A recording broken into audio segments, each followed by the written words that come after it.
Welcome to the LA Real Estate Podcast. I'm your host, Sara Skelton, coming out of the pandemic strong. With me again today, I have Kenya Reeves-Costa. Yay! And also, I have Justin.webb. Yay! So welcome to the show. We're going to talk all about real estate. Here we go.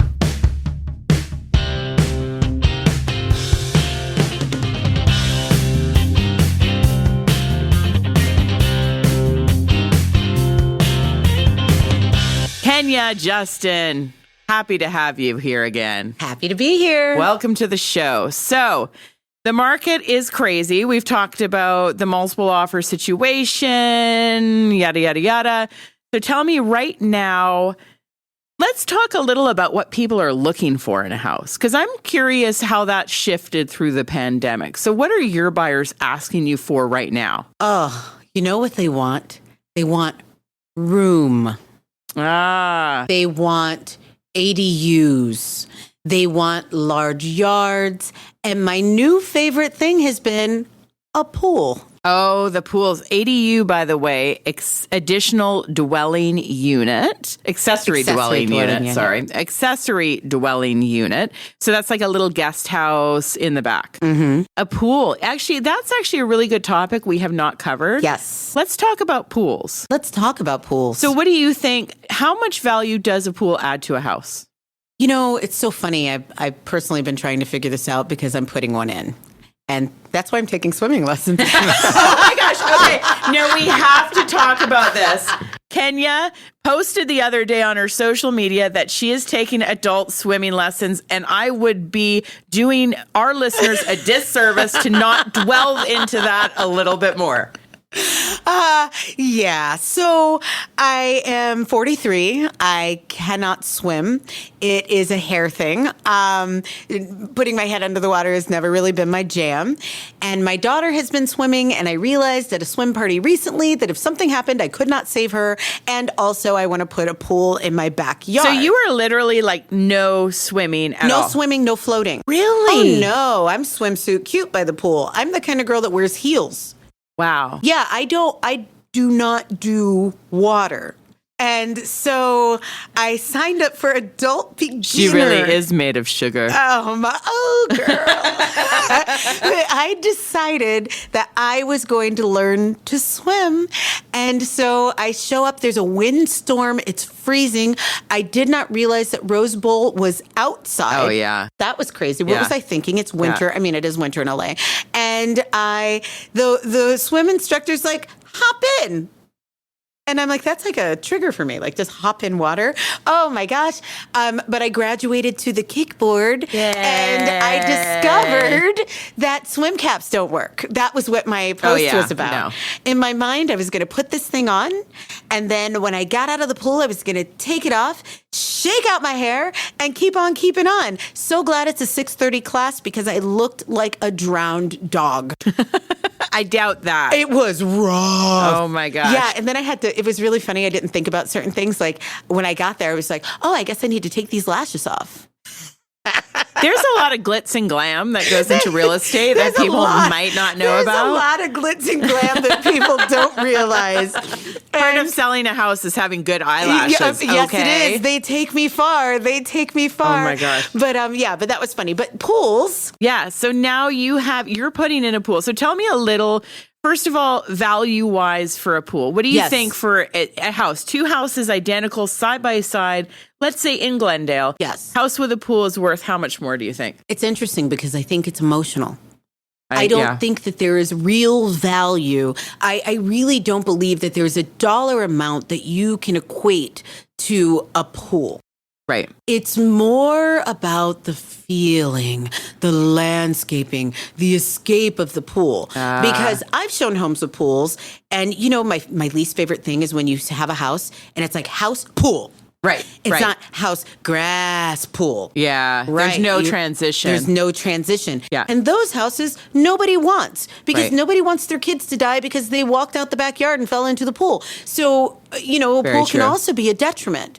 Right. And I think it depends on the family. Now, if I was looking for a house and there was a pool, that wouldn't have been a draw for me. I cannot swim. I will be able to, but I cannot. And so that home would have less value to me than the home with the large flat lot. I sold a couple homes in the last year with a pool, and the bidding wars went insane. Because in the pandemic, emotionally, a pool has infinite value because we were stuck home and could do absolutely nothing. So what do? You swim with your family. It's so true. And the thing there, with a pool, you have higher insurance. Yep. You have all sorts of things that you have to do. If you have children, to safety proof that pool, you might have to put a fence up. You might have to put alarms, all the maintenance. Now you would be having probably a pool boy. Yes. So that's why I'm getting the pool. That might be a pro or con. My wife's parents filled up their pool when the kids grew up. So to some people, it just becomes this extra burden, money. Right. But remember with those buyers we had last year, wouldn't look at a house without a pool. Right? Yeah. Yes. Yeah. Because that's what they saw. They wanted to, if I have to be stuck at home, I at least want to be able to go into my backyard, feel like I'm on vacation. Right. And it is LA where it's hot. Year round. 11 months out of the year. So if you're going to have a pool, this is the place to do it. But we do say it's super important if you're buying a house that you get the pool inspected. Oof, yes. Things like cracks in the concrete, can be very expensive. And there are actual pool inspectors where that's all they do. Most home inspectors will also inspect the pool. But I think it's probably a good idea to get a specialist. We have a really amazing pool inspection company, and he finds the smallest things. Wow. And it's worth it because they look at the systems, they look at the gas lines, they, check out whether there are cracks, if the lights are working, where the electrical issues. You would be surprised the amount of pools that don't have GFCIs. Oh, yeah. Yeah, because they were put in the 50s. What type of pool are you doing? Are you doing saltwater or are you doing just chlorinated? I am doing, hopefully, it's going to be a very small pool, mind you. It's 12 by 15. It's a spool.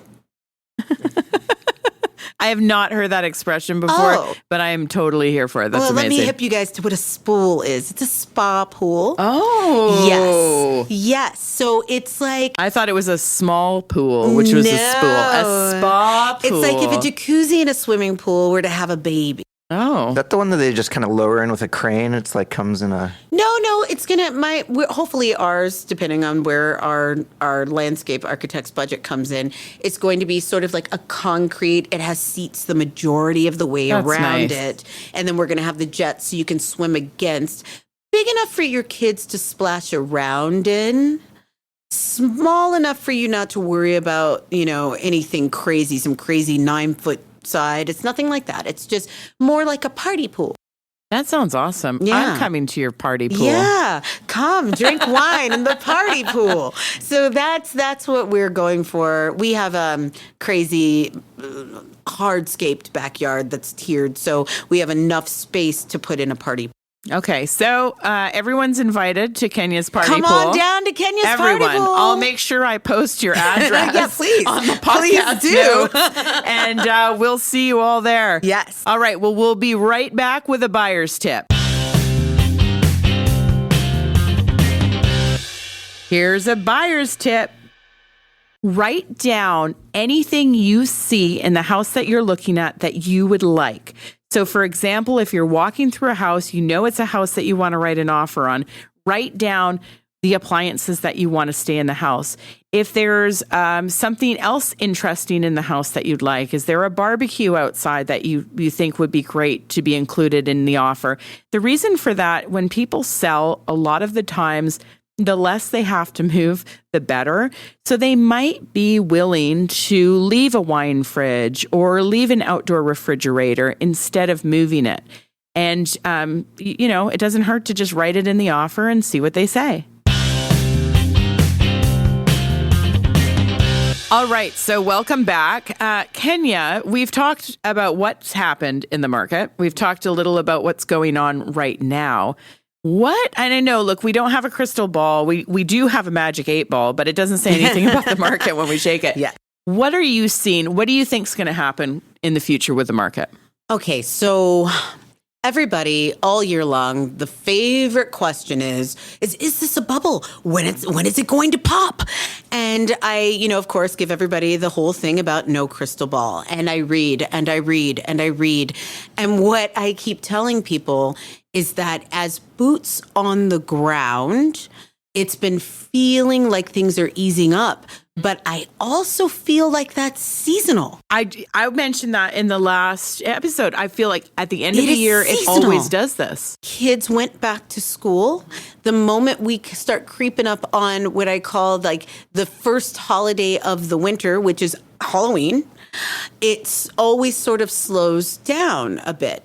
And, I actually always tell my clients, this is the best time of year to buy. Always. Every December, I have always had like 6 escrows because I'm like, we are not going to quit. We're going to put our foot on the gas because everybody else is out there taking their kids to school and getting ready for Halloween and getting ready for Thanksgiving and Hanukkah and Christmas. No, we're looking at houses. Yes, this is a great time to look. The best time to look. 2019.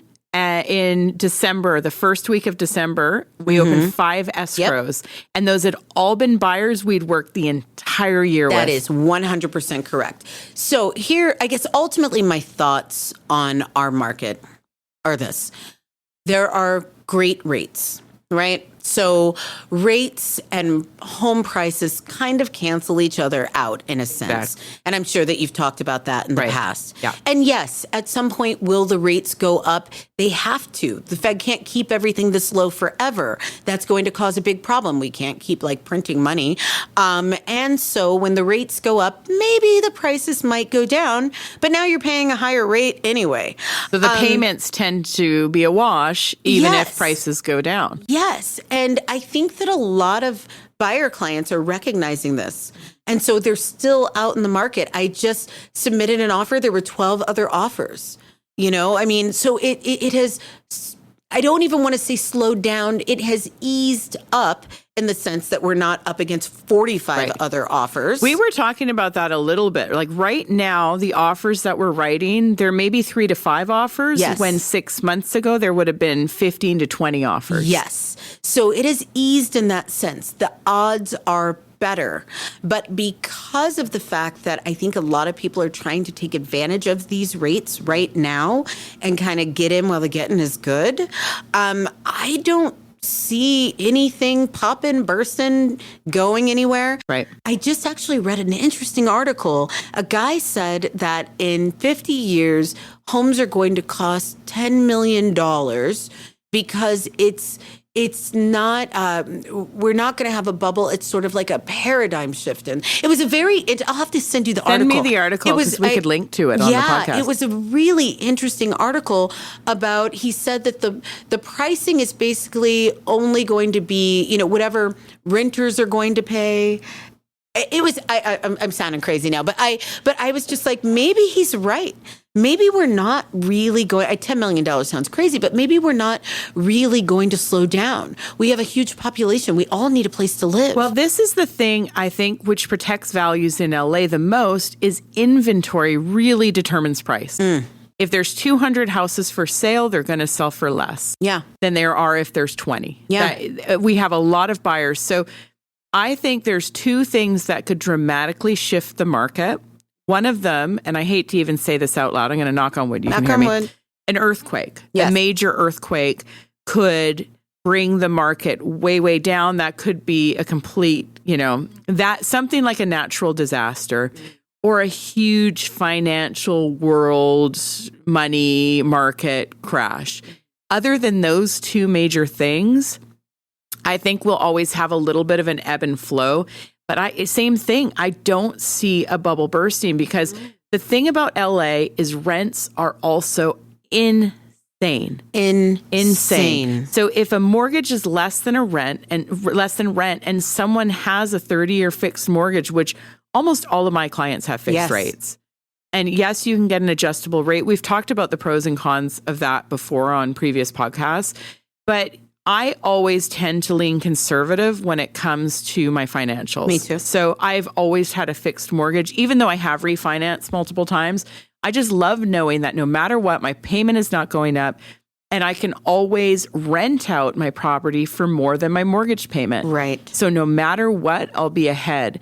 And I think that is also protecting values in LA, because if someone is like, oh, I can't afford my mortgage, I'm going to go move in with a family member and rent my house for $2,000 more a month than my mortgage. Also, I like to point out that this isn't like before. People are purchasing homes with real money. Right. It is not easy to get a mortgage. You have to work for it. You have a good FICO. You have assets. You have job security. And let's face it, in major metros like Los Angeles, most people here, or people that are purchasing homes, by the way, have, job security. Right.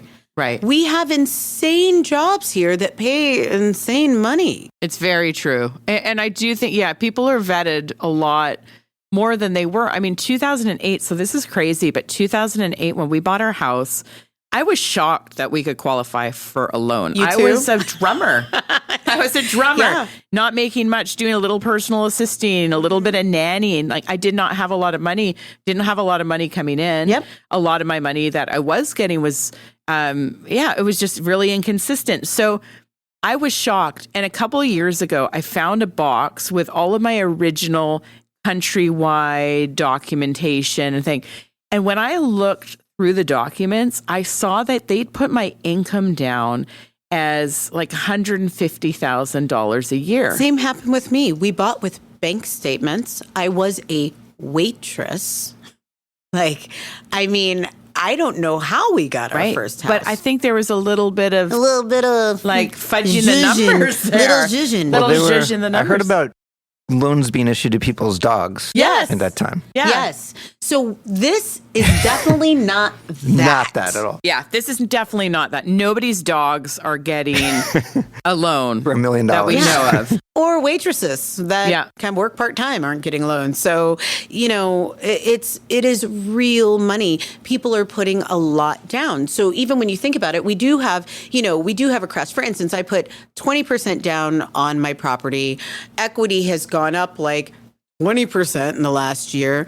We have a bit of a dip. I'm still good. Yeah. Nothing crazy's happened. There's no need for me to sell my house. And you don't lose money if you don't sell. Mm-hmm. Even if the market goes down, you're not in a different situation than you are unless you sell. It's like the stock market. You only lose money if you pull the money out. That is true. So also really important to getting into a property is goal number one, if it's any property, because the second you stop paying rent, you're putting equity into your property. Yes. And paying yourself back. It's a savings account that you sleep in. And comparing it to, to the stock market, what stockbroker is going to be like, oh yeah, put down 20% of the investment and then you get all of the return on it. Right. So you make money on the bank's money. Right. Exactly. As long as the market goes up, which Right. is kind of incredible. And that's really the power of it. Yeah. So, and kind of short that we do not see a burst of a bubble. I would say, except if there's a major world situation or a natural disaster. Those are the only two situations. Also, why I do think it's important to have, we've talked about the pros and cons of earthquake insurance, but I have earthquake insurance because I know the second I cancel that policy, the big one will come. Yeah. So I'm keeping everybody safe. You're welcome. I do not. I should probably get it. All right. Well, Kenya, thank you so much for being on the show. Thank you We for love you so having me. much. I love you both. It was good to see your so good to see you. faces. Yay. Yay. And we'll be right back with a buyer's tip. Here's a buyer's tip. Make sure your agent, when they submit your offer, has a seamless offer package. Justin, explain what I mean by that. Well, I've actually had offers accepted where the listing agent, told me in confidence afterwards, yours wasn't the highest offer, but I have confidence that, you guys are going to get us to the finish line. So you want the agent to telegraph to the listing agent, especially when you're competing against multiple offers, that like, hey, my paperwork is I'm going to make things easy for you. All my paperwork's in order. So one thing I always do is take all of the documents, which anyone out there has ever written an offer, it's a lot. and I'll scan them into one PDF, with the loan approval, the FICO score, everything, so it's easy to review the offer. And then I'll also separate all the documents, name them appropriately, put them in a zipped folder and attach that. And then, with a cover letter that explains the offer. And then, really important always, and I learned this from Kenya, who is my mentor, please confirm receipt. Yes. You got to have that in the title. And if they don't confirm receipt, because a lot of listing agents are really overwhelmed with all these offers, then you got to follow up and make sure, because I've had it where you're sitting there waiting, waiting for your response, and it's in somebody's junk folder. So you really got to make sure. That is a very, very good tip. Here are the top 5 tips to getting your offer accepted in this crazy competitive market. Okay, tip number 1, get a pre-approval from a local direct mortgage lender that does their underwriting ahead. So this is really important. So if they're looking at 2 offers and one has 17 days to get the loan approved and the other doesn't even have a loan contingency, all things equal, they're going to accept the offer with no loan contingency or shorter loan contingency. And sometimes the lenders, so there's lots of different companies that we work with, but there are only kind of a handful that do all the underwriting up front. It makes the offer so much stronger. Okay, number 2, shorten your inspection contingency. So this is a tricky one, because you're going to have a good agent who's going to hustle, get all the inspections that you need to get done in time, and then if necessary, file an extension to get any additional inspections done. But right in the beginning, it's good to load your offer, make it look as strong right in the beginning, especially when you're competing against 15 other offers. If you have to go back to them and say, hey, we need to get a foundation guy down and we don't have enough time, here's an extension, you're going to have a much stronger case and a much better chance of getting that accepted once you're in escrow than if you put that up front when you're competing against the other buyers. That's so true. And the inspectors are really busy and they book up ahead of time. So it's important that your agent has relationships with different inspectors, that they can make a few calls, give you some recommendations of people they know will be available. Because if your inspection contingency is only 5 days, but the inspector can't come out for 7 days, you've got a problem. Yeah, a lot of the times I'll text inspectors that I have relationships with on the weekend to say, hey, I think I might have a deal. It's not accepted yet, but even before it's accepted, and I'll say, what do you have next week for the general inspection? And just kind of hold their time. Okay, this is my favorite tip. Be nice to the listing agent. It's so funny. Sometimes buyers will go into an open house or a showing and they don't want to hold their cards out. So they don't want to look enthusiastic about the house. They don't want to seem too eager. This is not the market to play those games. Listing agents want to know that you love the house and are going to complete the transaction. Absolutely. The last thing they want is to get 15 days in an escrow and have to start over. It makes their listing look stale.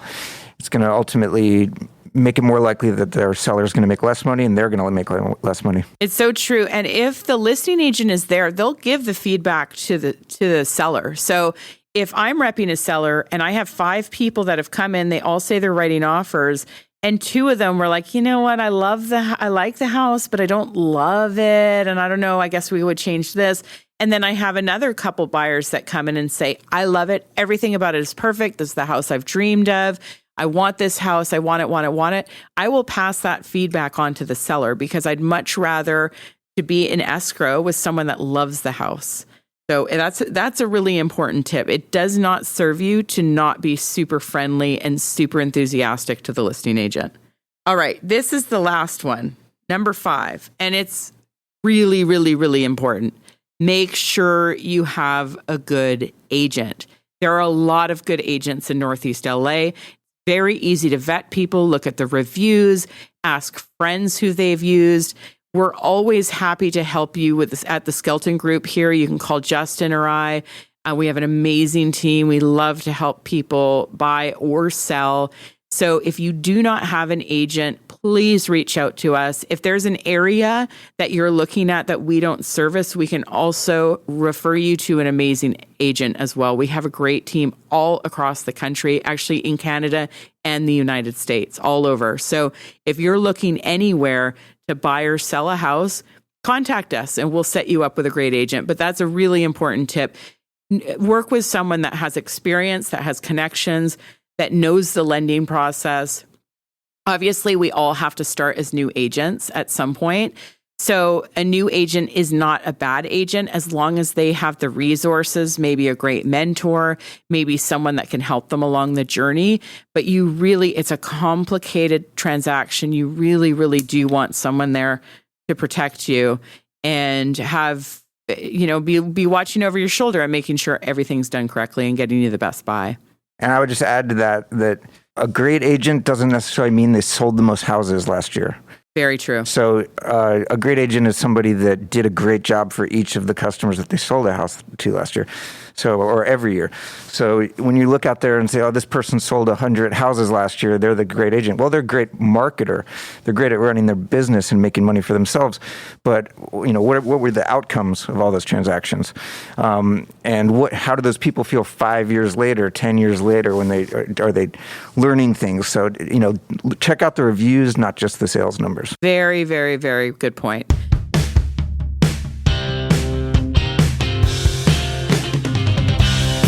Thank you so much for listening to the LA Real Estate Podcast. We're wrapping it up. This is it. That's it. And I really, again, huge hugs to everyone out there. Justin, thank you so much for joining me yet again. It's just always awesome to have you on the show. Good to see you in person again. Thanks for having me. Yay. All right. Well, that's it for the LA Real Estate Podcast. Thank you to my guests, Justin and Kenya. You will have all the contact info in the podcast notes. If you have any questions, make sure you reach out to us and topics that you want us to discuss on the show. We're always looking for new things to talk about. We'll have a lot more guests coming up down the pipe. I hope you guys are all healthy and happy out there. Your families are healthy. Sending you so much love from LA. That's it for the LA Real Estate Podcast. I'll see you on the next one.